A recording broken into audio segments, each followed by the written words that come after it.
Magandang tanghali po sa ating lahat. Good afternoon. Maglapit na po tayo at purihin natin ang ating Panginoon na may-ari sa lahat, may-ari sa ating buhay. Dapat lahat tayo ay mag-awit na may kagalakan, may kasiyahan. Dahil siya po ang ating Ama na tagapagligtas sa ating buhay. Amen. Our call to worship for today is taken at mga awit 66, 1-2. Sumigaw sa galak ang mga nilalang at purihin ang Diyos na may kagalakan. Wagas na papuri sa Kanya ibigay. Awitan siya at luwalhatiin siya. Amen. Halina at purihin ang Diyos. Gamitin natin ang ating mga kamay. We deserve all the glory. Amen. Amen. Halina at purihin ang Diyos. Pagkapalan niya sa atin ay lubos-lubos. Makapangyarihan siya sa atin ay nagmamahal.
sa piling mo, God. And we are here, Father, to worship you and spirit and in truth, O God. Because you deserve, Father. You are holy. And let all the heavens declare, O God, who you are. You deserve all the glory. Let's continue to worship the Lord as we sing, Holy, Holy.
brings me to my knees.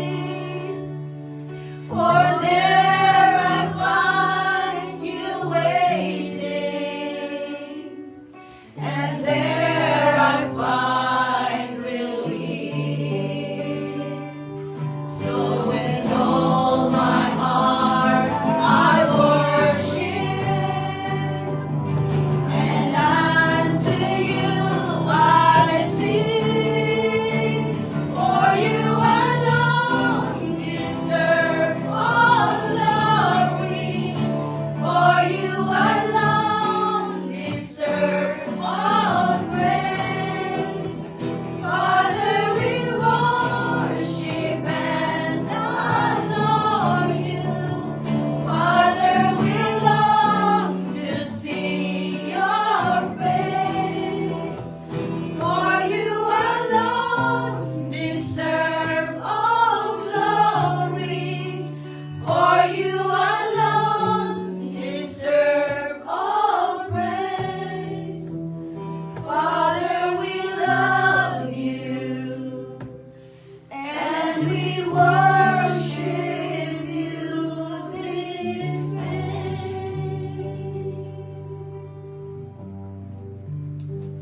Father, we love you, and we worship you this day.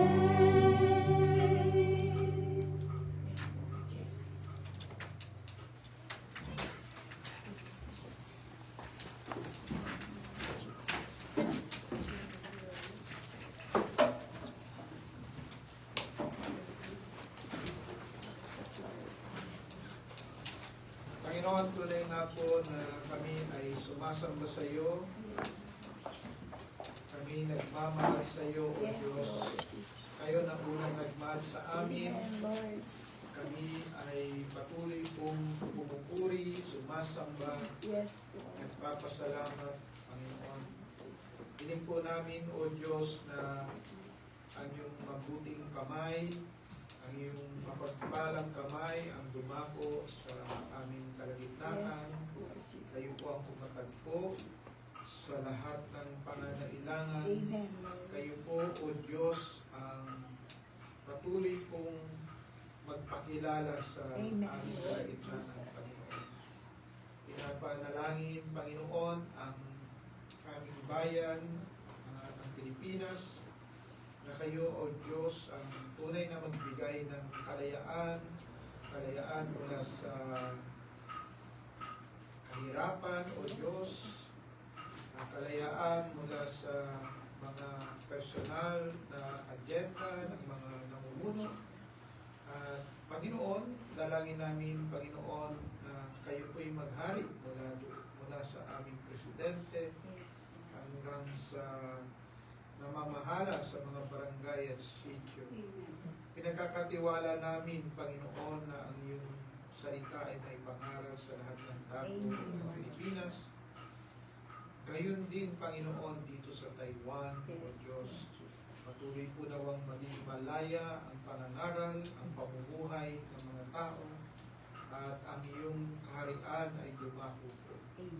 Saan mang dako ipinapangaral ang iyong salita, nawa ay maitaas ang Panginoong Yesus, at sa mga lugar na kung saan mayroong mga pag-uusig, persecution, dalangin namin na patatagin niyo po ang mga kapatiran. Panginoon, sa hapon na ito, dalangin namin na ang iyong salita ay maipahayag ng may katotohanan, ng malaya, at patuloy niyong itago sa krus ng Kalbaryo ng iyong lingkod, at kayo lamang ang maitaas. Sa lahat ng mga panalangin may uusal sa lugar na ito, ng bawat isa, sa mga personal na panalangin, kayo po, O Diyos, ang mag-usap, ang tumugon, Panginoon. Maingat pong ibabalik sa iyo lahat ng papuri at pasasalamat sa pangalan po ni Jesus. Amen.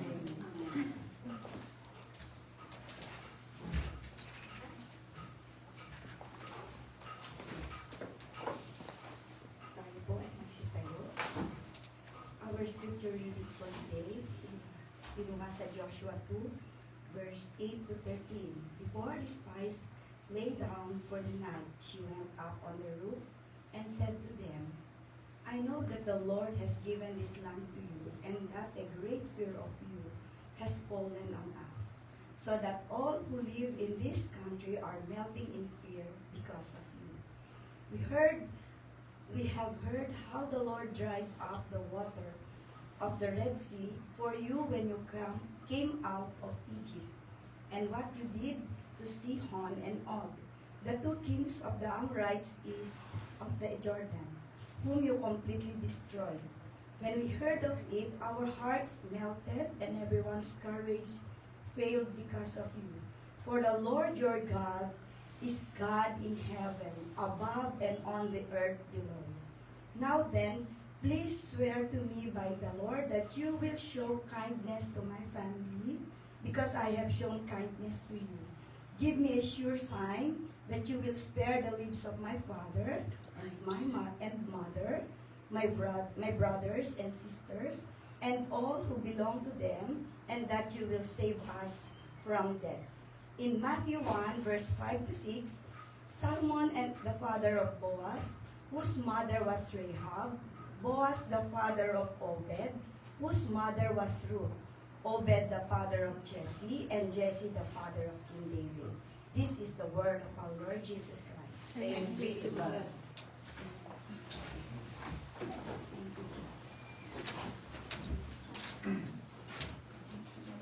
Amen. Magandang hapon po sa ating lahat.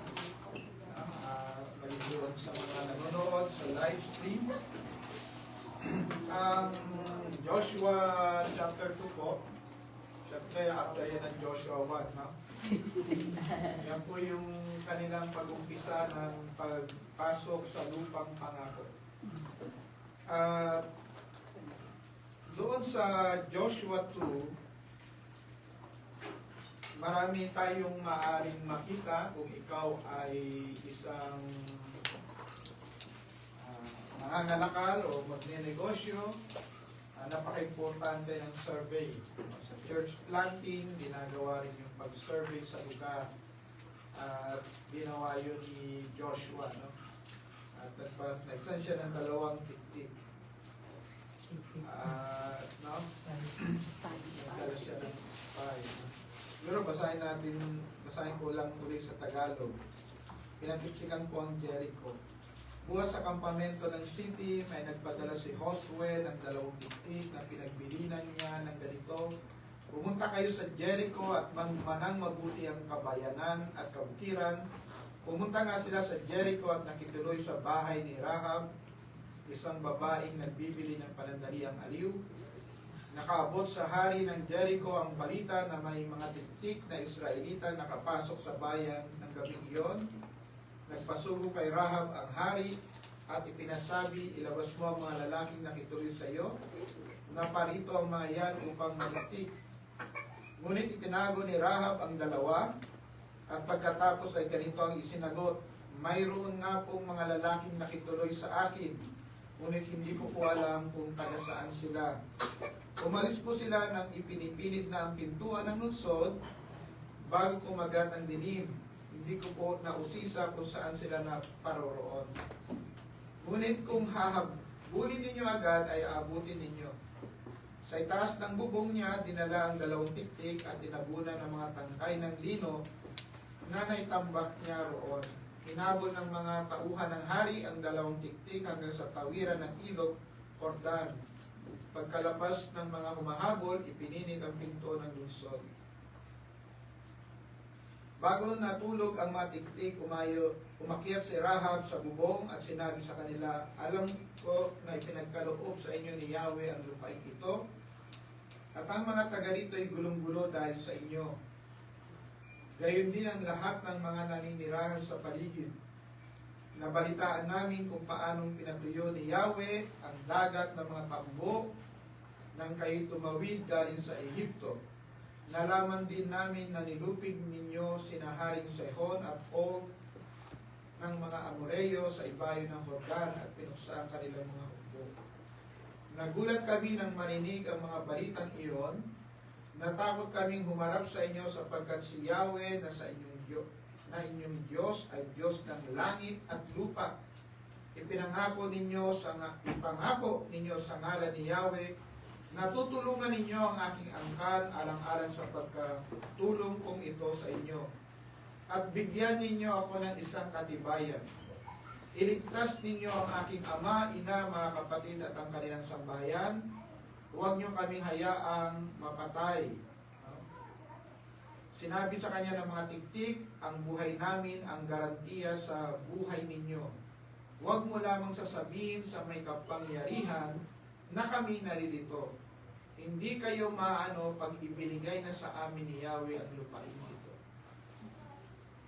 Dikit sa muog ng Jericho ang bahay ni Rahab, kaya buwat sa kanyang bintanay, inihubos niya sa labas ng lungsod ang 2 tiktik. Ngunit bago sila umalis, sila ay pinagbilinan niya ng ganito, bagtasin ninyo ang kaburulan ang hindi kayo masalubong ng mga tauhan ng hari. Magtago kayo roong 3 araw, pag nakabalik na sa lungsod ang mga umahabol sa inyo, saka kayo magpatuloy ng inyong lakad. Sinabi naman sa kanya ng dalawa, pinananagutan na namin ang aming pangako, ngunit kailangan gawin mo ang mga sumusunod. Pagbalik namin para sa kupin ng iyong lungsod, ilawit mo ang pulang lubid na ito sa bintanang aming lalabasan. Tipunin mo sa isang bahay ang iyong ama, ina, mga kapatid at buo nilang angkan. Ang lalabas ng bahay ay di namin pananagutan kung mapatay man. Ngunit kami ang mananagot pag may napinsala sa sinumang nasa loob. At kapag isiniwalat mo itong aking pinag-usapan, huwag mo nang asahan ang pangako namin sa iyo.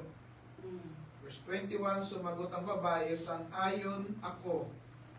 Ihinubos nga niyang palabas ang dalawa, pagkatapos itinali niya sa bintana ang lubid na pula nang nakalawit sa labas ang dulo. Binagtas ng dalawa ang kaburulan at nagtago roon samantalang sila'y pinaghahanap ng mga tauhan ng hari.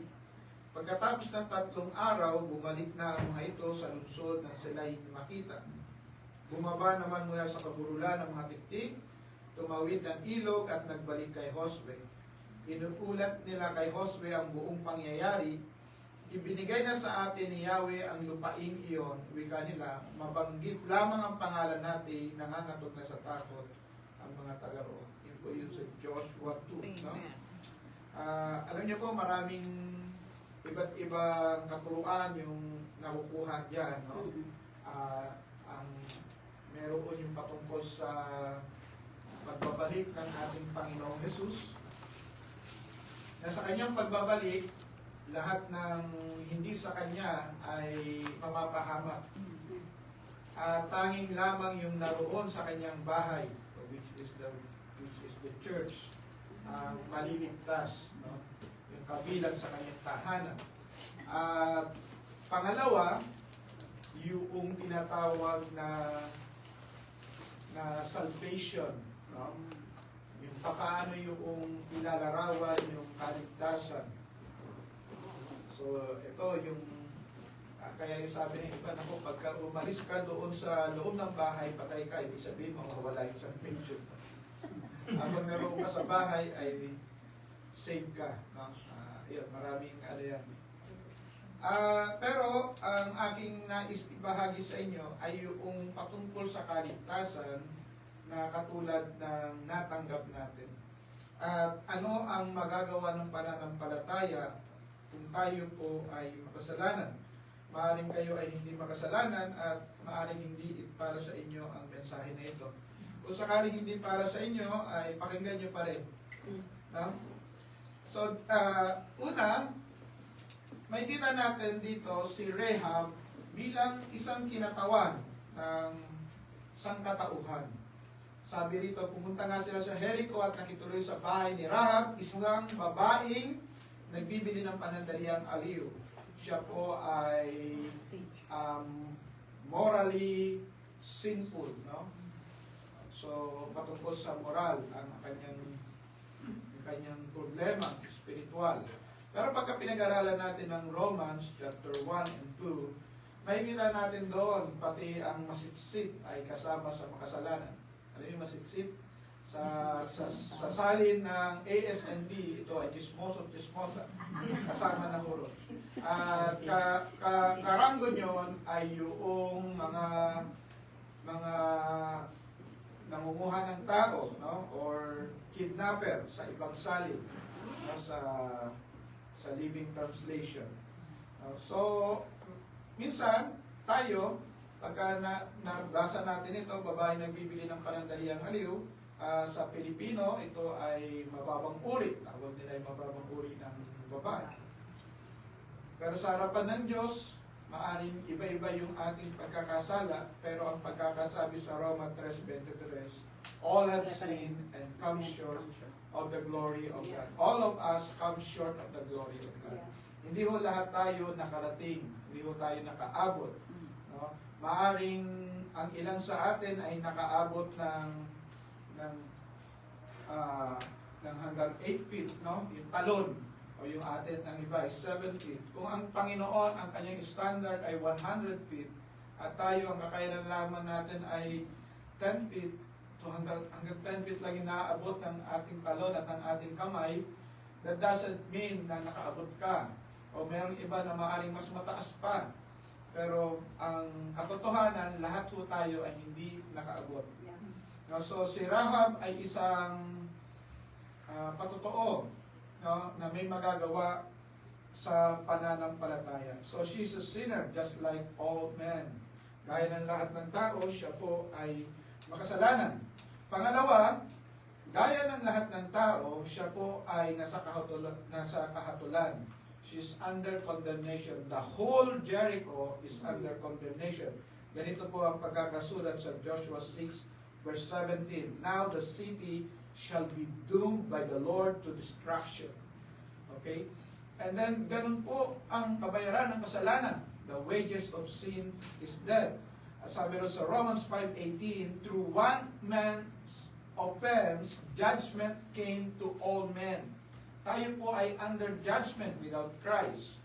Tayo po, itong buong mundo is under judgment. Gaano mang kabait, kabubuti ang mga tao na kilala natin, lahat po tayo ay under judgment. At darating ang panahon, pagbalik nga, pagpasok ng Panginoon dito, ay babaguhin ang lahat, pupugnawin ang lahat, no? Lahat ay mamimelt ng fire. At yun po yung itsura ho ng pagbabalik ng ating Panginoon. Ilang araw nag-ikot sila Joshua doon sa Wall of Jericho? Ilan? 7, di ba?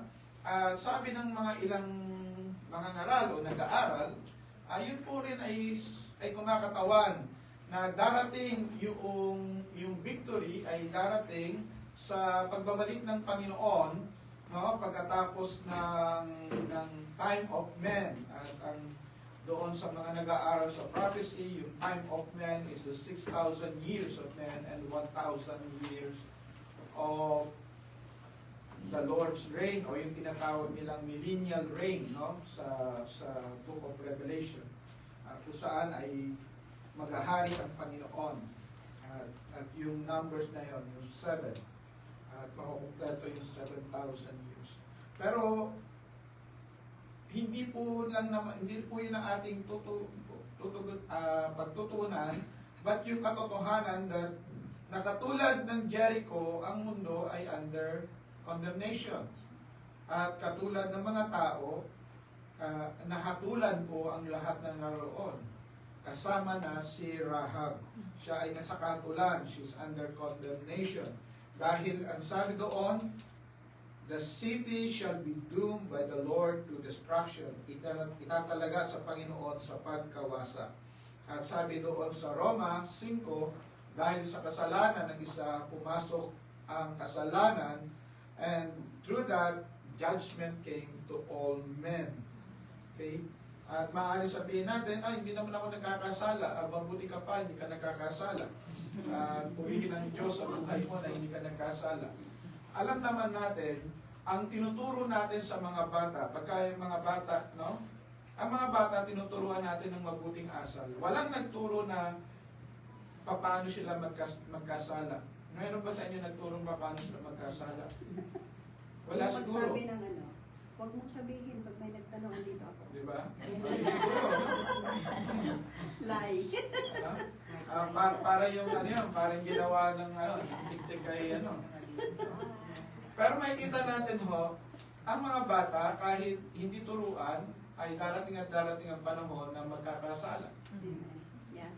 At sa pananampalatayang Hudeo ay makikita natin na yung isang lalaki na pagdating niya ng paglipat niya sa 12 hanggang 13, siya po ay tinatawag na son of the law o dumaraan siya sa tinatawag na bar mitzvah. At yun po ang tinatawag nila na age of accountability, na alam na ng tao kung ano yung kanyang ginagawa, kung tama o mali. Bagamat may iba't ibang pananaw doon, pero alam natin na the kingdom of God belongs to the children, gaya na sinabi ng Panginoong Hesus. Ang kaharian ng Diyos ay para sa mga bata. Kaya tayo na matatanda, hindi tayo para sa kaharian ng Diyos siguro. Hindi, ang ibig lamang sabihin yun, tayo po ay accountable na. At tayo po ay katulad nila ay under condemnation. One man's offense, judgment came to all men. Bagamat merong ilang sektor sa pananampalatayang Kristiyano na naniniwala na ang kasalanan ay na accountable na maging ang sanggol. No? Merong mga sektor na ganoon. Hindi natin pag-usapan ngayon yan, pero pag-usapan natin, tayong lahat ay nagkasala and therefore under condemnation, katulad ni Rahab. Pero katulad ni Rahab, tayo po ay nakaranas din ng panahon ng grace o yung tinatawag na grace period. Tayo po ay nasa Gentile period ngayon. No? The law came through Moses, grace and truth came through Jesus Christ. So sa pamamagitan ni Jesus Christ, tayo po ay namumuhay sa era of grace, sa panahon ng biyaya ng Panginoon. At tayo na hindi naman likas doon sa mga pinangakuang tao, tayo po ay grafted in doon sa original, tayo po ay nakaranas ng biyaya ng Panginoon. Tayo po ngayon, yung ating time ay paubos na, ang Gentile period ay paubos na. At makikita natin yung mga nangyayari ngayon sa Middle East, doon sa Israel. Ang Israel ay magpapatuloy na maging matigas hanggang sa magalit sa kanya ang lahat ng bansa. At kasama ho yun, at kasama yun sa Armageddon. No? Sa bago bumalik ang Panginoon ay mangyayari talaga na magagalit ang lahat sa Israel. Habang patungkol naman sa gospel, ang sabi ho doon sa Roma ay pinagseselos, no, ng Diyos ang Israel sa pamamagitan ng mga hintil. Tayo po, mga hintil. At sa totoo lang ngayon, kailangan ng mga Israelita, ang mga Kristiyanong hintil, sapagkat sila ay nasa pakikipaglaban at kailangang may mga magpatuloy doon sa iniwanan ng mga CDF volunteers. No? Hindi ko sinasabing mag-volunteer kayo doon, pero ito po yung mga katotohanan na makikita natin pagka inaaral natin yung prophecy. Nangyayari at tayo po ay namumuhay sa panahon ng mga propesiya ng Panginoon. Bagamat hindi yun ang pinag-usapan natin, pero yung period of grace, tayo po ay nasa period of grace. No? At sabi ng Panginoon, darating siya kailan darating ang Panginoon, kailan yung pagpapahayag ng kanyang pagdating. Ang malinaw po as when the gospel of the kingdom will be preached to all nations, then the end will come. The end of the Gentile period will end. No? Hindi ho habang panahon ay magpapatuloy yung Gentile period, magko-close ang Gentile period. Yan po ay malinaw na pinuturo sa aklat ng Roma. Sinasabi rin ng Panginoon na ano ang mga palatandaan nyo, ang isa sa mga palatandaan ay yung mga nangyayari sa Israel. Pangalawa ay yung propagation of the gospel. Iilang bayan na lamang, no, ilang bansa na lamang ang mga sarado, at ang translation din ng Bible, no, ay nagpapatuloy. So, tayo po ay nasa period of grace. Kung papaano si Rehab at ang kanyang pamilya ay nakaranas ng window o ng period ng grace. Sabi nito, pagbalik namin para sakupin ang inyong lungsod, ilawit mo ang pulang lubid na ito sa bintanang aming lalabasan. Tipunin mo sa iyong bahay ang iyong ama, ina, mga kapatid, at buo nilang angkan. When we come into the land, you bind this line of scarlet cord in the window through which you let us stand. Now, tingnan mo natin, no? Matatandaan natin, 40 years ago, nangyari din po ito sa Israel. Sa mga Israelita, nung sila po ay paalis mula sa Egypt. Nung paalis sila sa Egypt, ang ginawang palatandaan ay ang tatak ng dugo sa pintuan. Lahat ng pintuang may tatak ng dugo ay ligtas. Walang mamamatay na panganay. Dito naman, lahat ng nakapaloob doon sa bahay na merong pulang lubid ay ligtas. At yan po, at ito pong pangyayari na ito ay ginagamit ng ilan para patungkol sa church, no? Kaya na ikaw ay maging member namin at pagka hindi ka lalabas, hindi ka matitiwala, ikaw ay ligtas, no? Pero ang ano po dyan is, ang sino man niligtas ng Panginoon ay ligtas. May tatak ng dugo ng Panginoon, yung blood of Christ, tayo po ay nilinis ng dugo ni Jesus. At kaya yung istorya ni Rahab ay napakainam nating tingnan na as individual na hindi man katulad niya yung ating kasalanan, tayo makasalanan. Katulad niya, tayo ay under condemnation. But like her, we receive grace. No?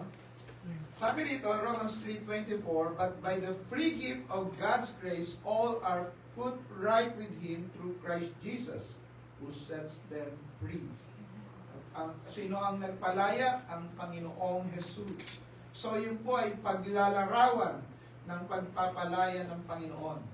No, ano ang lamang kailangan nila? Yung tatak na pula. Tatak na pula. Baka mamaya makita ko kayo nagpatatak ng pula. Para kayo siopaw. Hindi. Ano yung siopaw na pula? Special ba yun? No? Hindi po yun, no? Kundi tayo po ay mapatawad, malinis ng dugo ni Jesus. Okay. Ano pang makikita natin dito kay Rahab? Siya po ay nagtiwala sa salita. Siya po ay nagtiwala sa promise. Hindi siya nagpumilit, baka naman makalimutan mo kami. Sama na lang kami sa inyo sa pagtakas. Hindi, nanatili sila doon at sila po ay siya po, no, niyakag niya po yung kanyang pamilya at yung angkan ng kanyang pamilya. At marami pa rin dito nagpapakita na yung dalawang spy ay para daw yung dalawang propeta sa Book of Revelation. No? Ayan. Mapanlikha ang mga aral o pag-aral. No? So, kanilang ginagawang parallel. Pero minsan, may kita nga natin, ang pinakamahalaga ay maniwala ka doon sa mensahe, sa huling mensahe ng Panginoon. Okay, sabi dito, Joshua 2:21, according to your words, no? Ayon sa inyong mga salita, ay siya nawang mangyari. Sabi dito sa John 3:15, that whoever believes in Him should not perish, but have eternal life. No? Katulad ni Rahab, yung mensahe niya, yung mensahe na tanggap niya noon ay kakaiba ho sa mensahe na tanggap natin ngayon. Yung mensahe na tinanggap natin is after Christ. Siya po, hindi pa niya alam na magkakaroon ng Kristo. Ang alam niya, merong mensahero na galing sa Diyos, na yung Diyos na yon ay ang Diyos ng langit at lupa. No? Ang Diyos na merong kapamahalaan, ang Diyos na lumikha. Yung pa lamang, hanggang doon pa lamang yung pananampalataya nitong si Rahab. At siya po ay tinatagpo ng biyaya ng Diyos doon sa kanyang pananampalataya. Kaya kung merong magtatanong sa atin, papaano yung mga nasa bundok? Papaano yung mga sa mga hindi naabot ng Ebanghelyo? Mga kapatid, ang mensahe ng Panginoon ay buhay. Sabi roon sa Roma 1, no? The heaven declares the glory of God. Kung ano ang revelation na natanggap po natin, doon po tayong mananagot, mga kapatid. No? At kung paano itong si Rahab, ang revelation lamang o yung kapahayagan lamang na natanggap niya ay patungkol sa pagsakop ng Panginoon sa pamamagitan ng kanyang mga tao doon sa Jericho, at sila po ay mapupuksa kung hindi sila katulad ni Rahab, no, na magpapasakop doon sa pinagagawa nitong mga tiktik. No? Sino lamang yung maliligtas? Yung nasa bahay ni Rahab na merong tatak ng pulang lubid. No? At tayo naman, ang bawat isa na nanampalataya sa Panginoon, nilinis ng dugo ni Jesus, ay niligtas. No? Now remember, yung kaligtasan po natin ay buhay na walang hanggan. No? Whoever believes in Him should not perish but have eternal life. Once we believe in Jesus Christ, we have eternal life. Na kung may tanong kayo, nawawala ba yung kaligtasan, hindi ko alam kung matatapos ang eternal life. Kayo na po mag-isip doon. No? Meron tayong eternal life. At yun ang sabi ng Panginoon. Yan ay pangako ng Diyos. No? So, ano pa makikita natin dito kay Rahab? Ang pananalig ay kita sa gawa. No? Her faith was shown by his word, by her action. Tinago ni Rahab ang dalawa, tapos hindi lamang niya tinago kung ano yung instruction, di ba? Hindi niya sinabi, sinabi mo, ligtas na kami pero hindi ako maglalagay ng pula. No? Hindi, kung ano yung sinabi, yun ang sinunod niya, di ba? So yung faith with action, no? At may kila natin yun sa James chapter 3 verse 15. Siya po ay inilarawan ni Santiago ng ganito. Likewise, was not Rahab the harlot also justified by works when she received the messengers and sent them out another way? Whereas the body without the spirit is dead, so faith without work is dead also. At yan po. At napakalinaw po yan, mga kapatid, bilang tayo mananampalataya. No? Kung tayo po ay nanampalataya at naligtas sa Panginoon, tayo po ay gagawa at kikilos ayon sa Panginoon. Tayo po ay binago ng Diyos. Anyone who is in Christ is a new creation. At yung buhay na binago ay ipapamuhay ng mga taong binago ng Panginoon. Magbabago ho talaga eh. Hindi ko pa pwede sabihin basta ako lumapit, nag-confess. No? Kaya minsan ho, ang problema doon sa repeat after me, yung prayer na repeat after me, akala ng iba, ito ay magic. O nag-repeat sila pero walang faith. Walang mangyayari. Kasi yan ang sabi ng, di ba sabi doon sa Romans chapter 10, no? They confess and believes in their heart. They confess with their mouth and believes in their heart.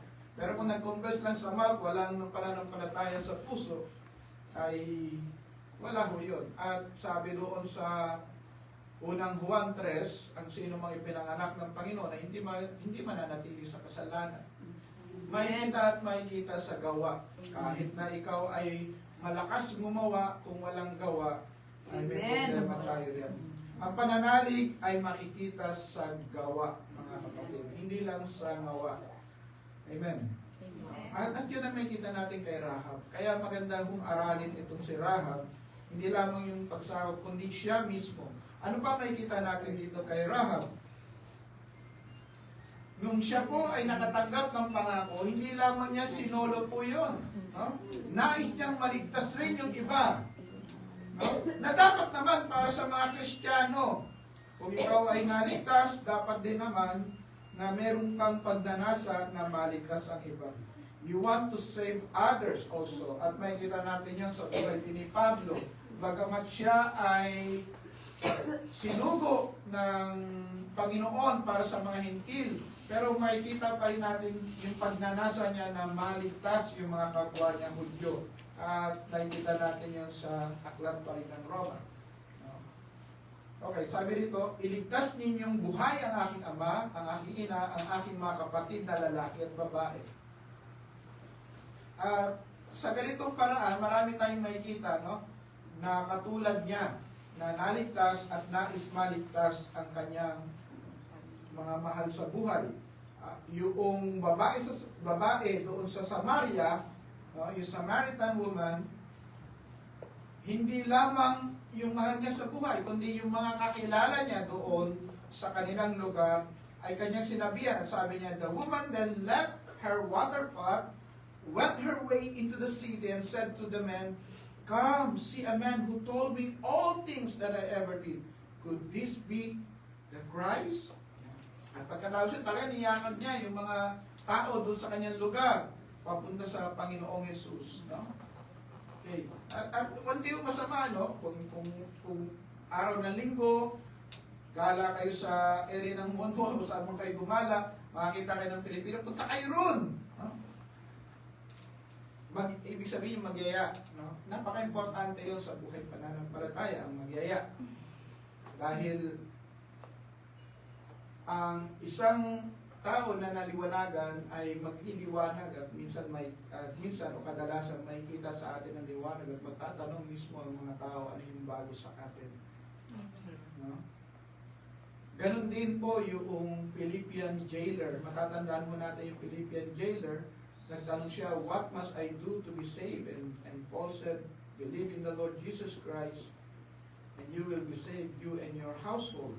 At hindi mo siya nanatili doon. No? Hindi niya sinabi, ligtas na pala ako. Hindi okay lang. Hindi. Ang ginawa niya dinala niya sila Pablo doon sa bahay niya. Nilinisan niya, pinakain, tapos pinagturo. No? So, yung kanyang pananalig at pananampalataya may gawa at pagkilos. At makatapos ng pagtuturo, naliwanagan yung buong pamilya niya at silang lahat ay nagpabautismo. No?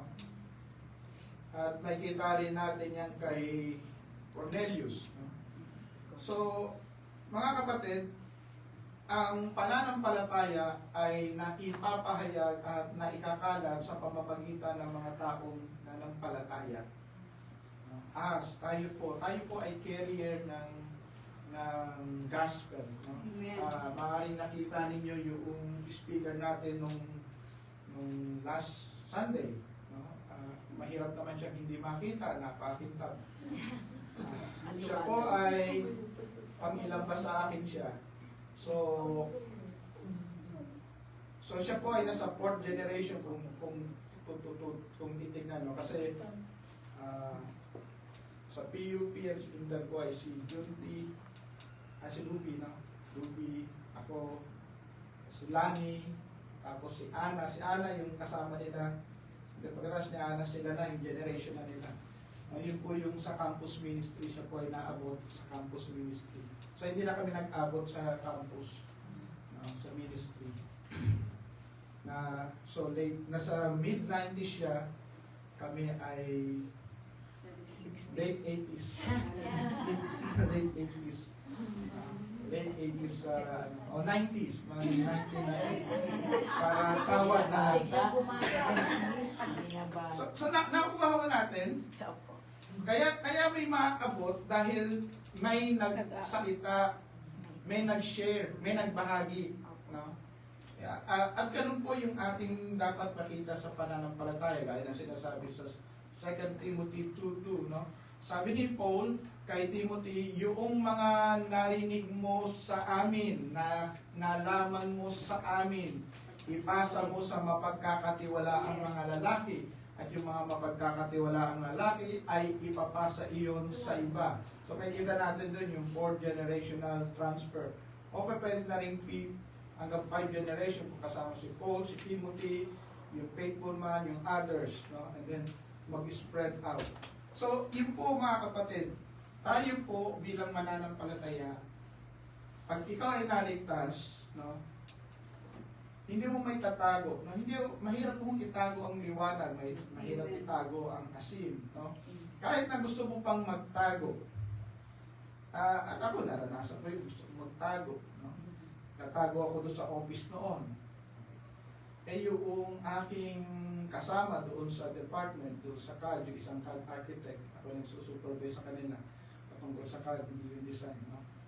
Eh kaibigan niya yung aming HR, no? So, itong HR, nakita ata yung aking resume, o ba? Nag-usap sila, ito, ikakain ito sa Bible school. So sabi niya, oh, bro, ikaw pala ay ganito. Bakit? Sabi ko, tatago na. Hindi, kasi nandun sa resume. So, hindi mo matatago, no? And then, siya po yung si Lady Salterio. Siya po yung isa sa mga ginamit ng Panginoon para mag-isip ako at bumalik sa ministry. Hindi naman, ang Panginoon nagpabalik naman. Kasi noon ay nagtatago kami sa ministry. Ang sabi namin ay magsusupport na lang kami, magbubot. Kasi mahirap sa ministry. Pamasahe mo, 50 pesos, tapos lahat na yun. Sa isang linggo. Pag ano na yun, all in na yun. No? All in. Kaya,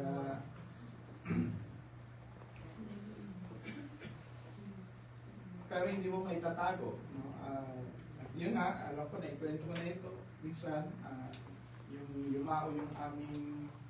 yung aking biyanan, si Joshebel at si B, pumunta sa Visayas, panahon yun ng mahal na araw.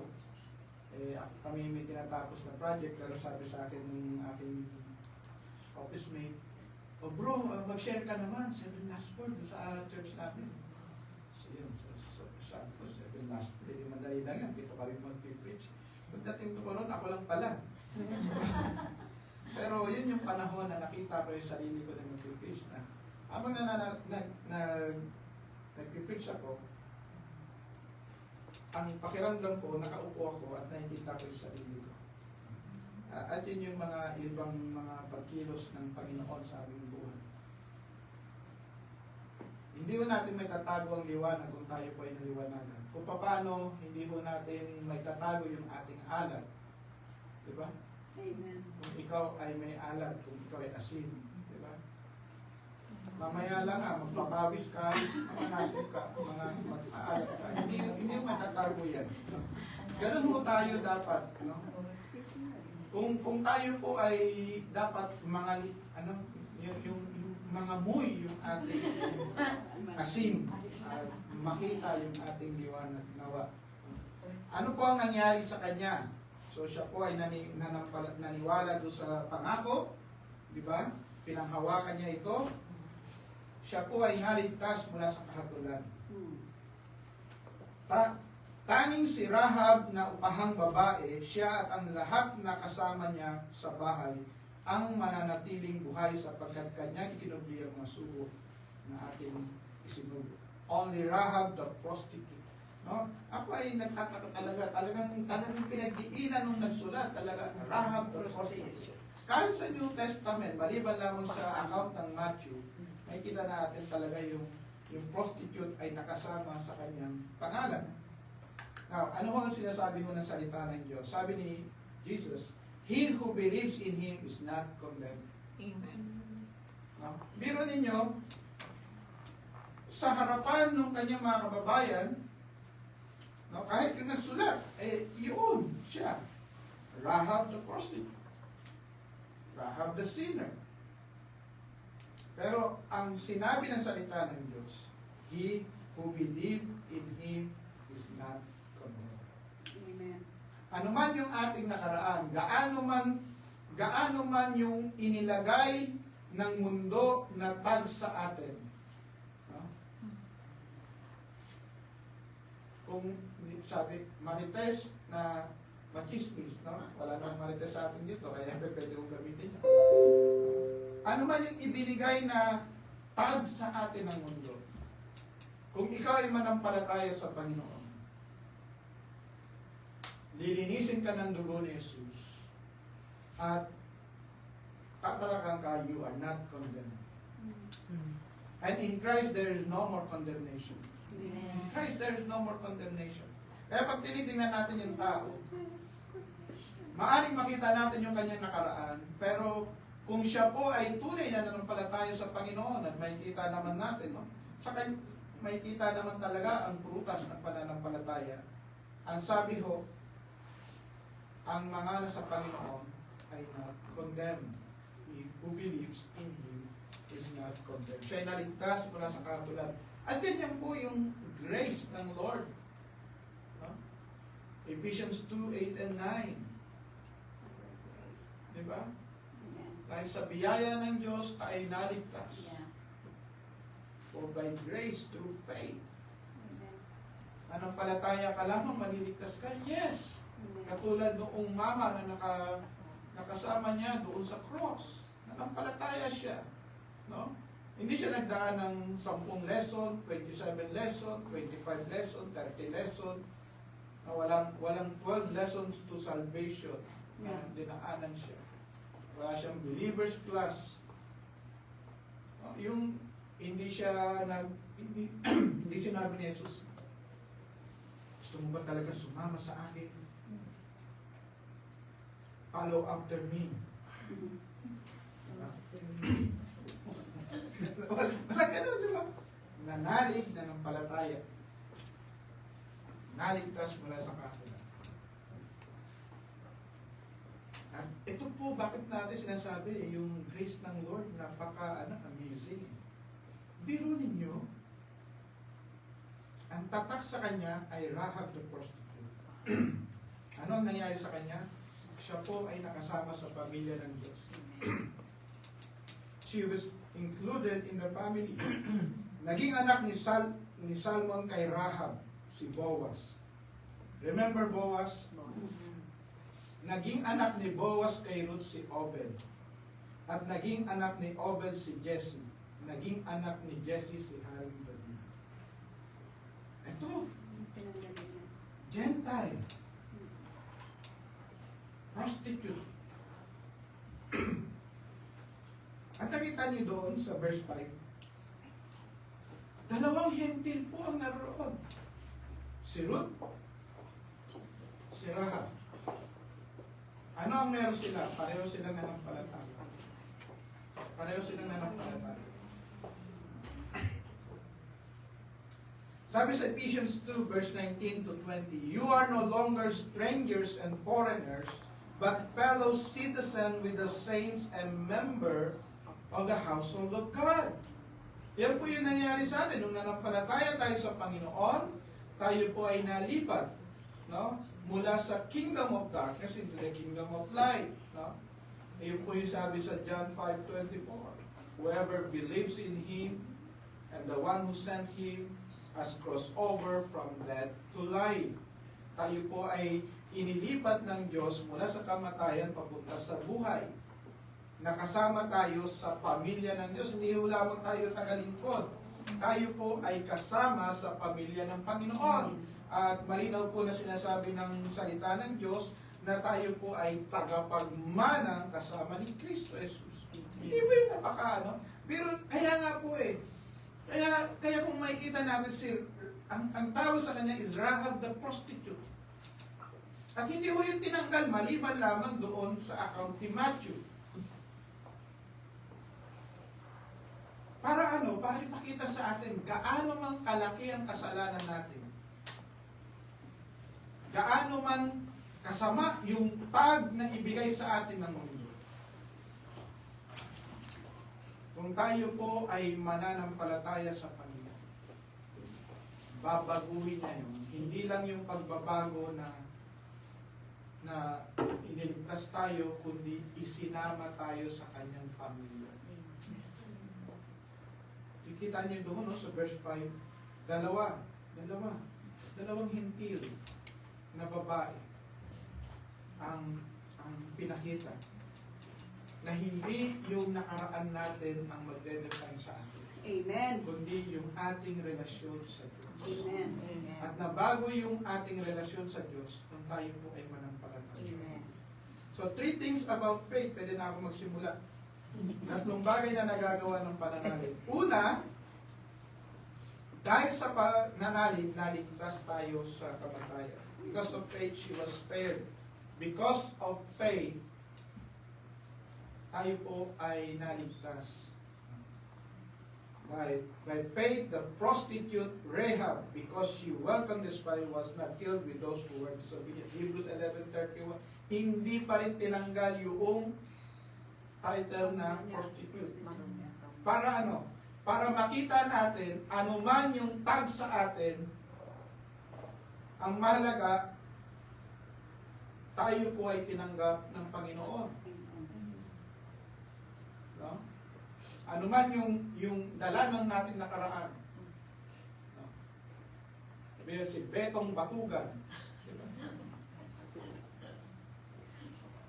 Anuman yung tag sa atin ng mundo, hindi mo yung mahalaga eh.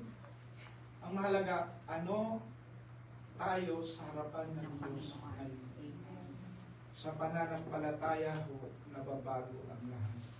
Pangalawa, dahil sa pananalig, napabilang sa pamilya ng Panginoon. Napabilang tayo sa pamilya ng Panginoon. Bakit? Sa pananalig. By faith. Kaya kung tayong lahat ay kasama sa pamilya ng Panginoon at tayo po ay magkakapamilya, hindi lamang magkapuso, tayo magkakapatid. Diba? Kapamilya, kapuso at kapatid sa pananampalataya. Pangatlo, ang pananalig ay makikita at makikita sa gawa. Makikita at makikita sa gawa. Hindi lamang po yan sinasabi sa bibig, may pagkilos, may paggawa. At nawa mo, katulad ng nabanggit natin kanina, katulad ni Rahab, magkaroon tayo ng desire na hindi lamang tayo maligtas, kundi yung mga mahal natin sa Diyos. Amen. Katulad ni Rahab, hindi lamang sa bibig yung ating pananalig, kundi makita rin sa ating Amen. at tunay kong maipamuhay natin. Gaano man ang tawag sa atin ng tao, gaano man tayo kinikilala, o papaano man tayo kinikilala ng tao, o ano yung pagkakilala sa ating nakaraan. Ang pinakamalaga yung future natin. Amen. Na hindi tayo makakasamang, makokondem, mahuhusgahan, kasama ng sanlibutan. Amen. Yung Jericho, marami dong title eh. Diba? Meron title na hari, may mga pinuno. Diba? Pero nung nagkaroon ng judgment, lahat ng title na yun, lahat ng may title na yun, ay nakasama, na-condemn, na-judge. Pero yung kung sino pa yung kung may masamang title, dahil siya ay nanalig, siya pa ang naligtas at lahat noong sumama o nanalig din kasama. Tayo po ay panandalian tumayo, tayo po ay manalangin. Panginoon at dakilang Diyos, Ama naming mapagpala, kayo ang lumikha ng langit at lupa, kayo po ang pinagmulan ng lahat ng mabuting bagay. Yes. Nawa ang katotohanan ng kaligtasan ay patuloy pong maghari sa amin, na hindi namin ito sosolohin, kundi kami maging daluyan ng mabuting balita. Makita ito sa aming buhay, sa aming gawa, Yes. na ang pananampalataya namin maisalin, Panginoon, sa bawat saling lahit ng aming buhay. Panginoon, tunay pong napakabuti ninyo. At Patuloy kaming magpapasalamat sapagkat kami na makasalanan ay pinatawad, nilinis, isinama ninyo sa iyong pamilya. Yes. Salamat po sa pribilehiyo. Salamat po sa grace na ito. Sa pangalan po ni Jesus. Amen. Amen.